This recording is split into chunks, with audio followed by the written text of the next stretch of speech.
Okay, so this slide, the material for this slide comes from Cengage.com. It's a timeline of America's popular culture. So to have popular culture, there needs to be a middle class with disposable income. So this is pre-Revolutionary War times. And of course, America is still an English colony, not truly Americana popular culture until well after the Revolutionary War.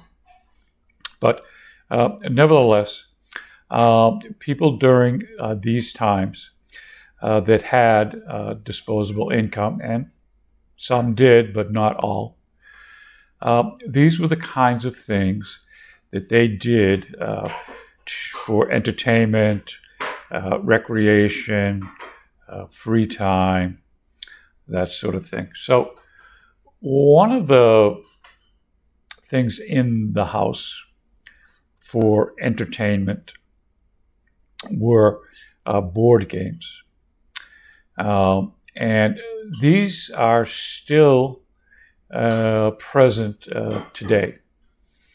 Card games, a game called cribbage, which is a wooden board with pegs in it. And by counting up your card totals, you get to move your pegs along a track. Another game was called backgammon. Both of these from Europe. Backgammon had been around for hundreds of years, so nothing new here. Girls' dolls. Now, the less fortunate rural farmland areas, the kids had toys, but they were, made at home and made out of the raw materials that were around the farm. However, those with the means imported dolls from England and Europe.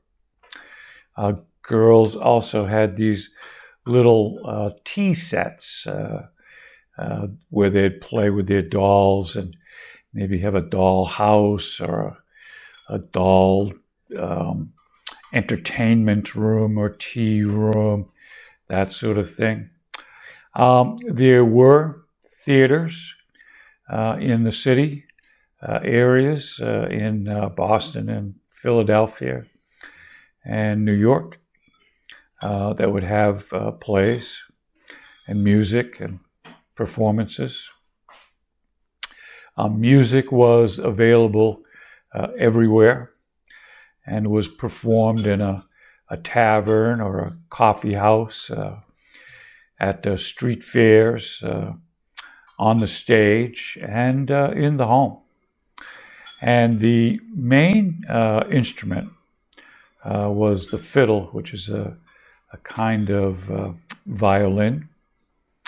There were dance schools. Dancing was very popular then for parties. And of course, horse racing. So that's a little bit on our slide of where America starts from, its English colonial roots, as an extension of probably English popular culture, but here in America.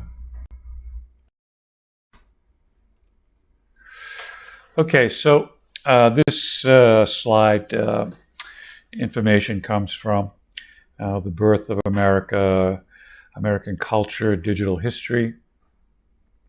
And in 1783, the first daily newspaper, the Pennsylvania Evening Post, began to be published. Now, there were newspapers before this. They were expensive. Most of them were business and trade related.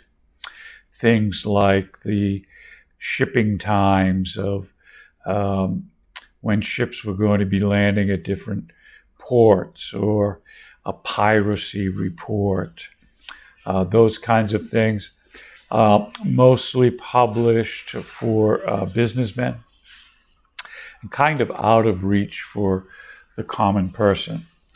But in 1783, that changes, and newspapers were print at an affordable price so that anyone who could read could buy a copy.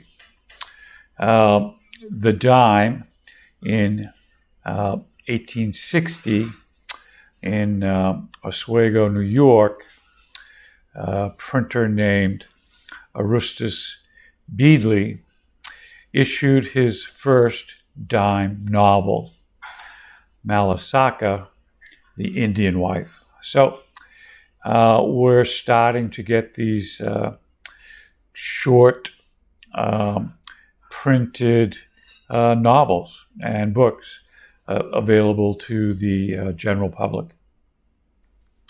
So the article goes on to say, a freewheeling, irreverent spirit pervaded American popular culture before the American Civil War. A spirit typified by P.T. Barnum, 19th century America's most famous purveyor of popular entertainment. A Connecticut Yankee born in Bridgeport, Connecticut in 1810, Barnum is reputed to have said that, quote, "there's a sucker born every minute." A staunch advocate of temperance, anti-slavery, and women's rights, Barnum made a fortune through pioneering campaigns of advertising and self-promotion. A critic said that an appropriate motto for Barnum would be, "Lie, swindle as much as you please, but be sure you read your Bible and drink no brandy." Okay, so P.T. Barnum later becomes famous for his circus that travels throughout the United States, bringing entertainment to very small rural places. It's a little bit of a beginning for our true Americana popular culture.